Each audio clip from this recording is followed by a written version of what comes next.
Okay, so we're in Goma. We've had an amazing trip. It's kind of very eventful, very emotional, but incredibly rewarding. It always feels just like such a massive honour to be on this journey and to be able to be, talking and meeting with the people that we are. Just going into remote areas and being with people who are living, in those areas is like, the whole time I'm thinking, I just wish my family could see this or my friends could see this, because it's just so, I don't know, it's so beautiful. It's so inspiring. But the trip started in Rwanda 4 or 5 days ago, and we met with World Vision. It was very positive, very constructive. And I believe that World Vision are really going to get behind this, and it was just an excellent meeting.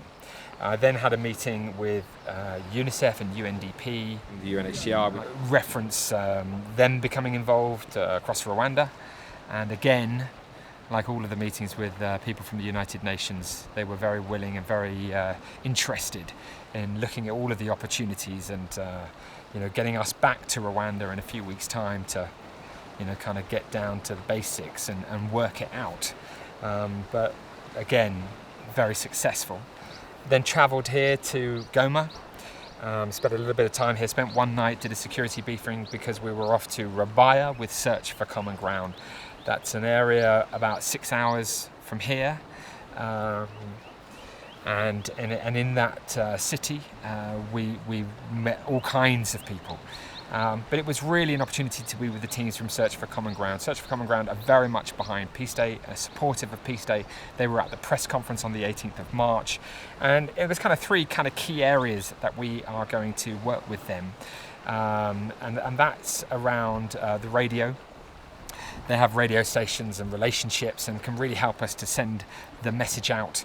And also through utilising theatre.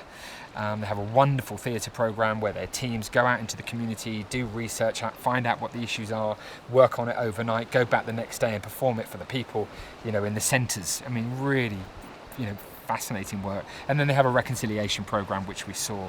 And all of those three areas are all going to be activated around Peace Day. So it was wonderful to be with them and spend time and look at their programmes and see the kinds of things that Search for Common Ground are going to be doing on the 21st of September. And I just wish I could show you all the imagery from Rwanda because it's the most beautiful place. And the people, like all of the people of the DRC, are just an inspiration to be with. I use that word a lot, but it really is the best word I have in my vocabulary about how you actually feel, when you're out there in the field doing that kind of work and hearing the stories. We then came back, to Goma, spent the night here. And this morning had a meeting with Father Arsène from Caritas, an incredible individual who is an amazing story of bringing rebel groups together and through a process of reconciliation and effectively creating peace through that process. An amazing man, working for Caritas, and now he's very committed to, Caritas sending the message out far and wide, not just in the DRC, but neighbouring countries. That's what it's about. I mean, it was really wonderful. Faith is going to play a very central role here in DRC, as it does throughout the world. People praying for peace that day, and then being with their families, and I hope listening to the radio station and hearing the ACON concert. So as this country, and indeed the world, is celebrating on that day, ACON will be singing to really bring all of that to life. So it was wonderful to be with him. I then had a meeting at MONUSCO with Martin Kobler and his team. Martin wasn't actually there, but he was on the phone, and I was with his team looking at the 21st of September and the kinds of things that we're going to try and all do together. So fantastic to have another conversation with him. He's an extraordinary man.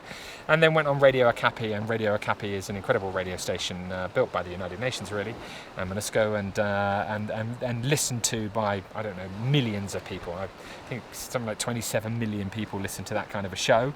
So it's a wonderful way for us to get out there, get the message out there to the communities that the 21st of September exists, and that we are calling calling people to do things on that day, and tell people about the show with Akon, and of course Radio Okapi will be broadcasting that show. So it's been a great trip, and I was obviously very sad finally, and kind of almost most importantly very sad to hear what happened to Emmanuel. He was an incredible man working, doing extraordinary work, and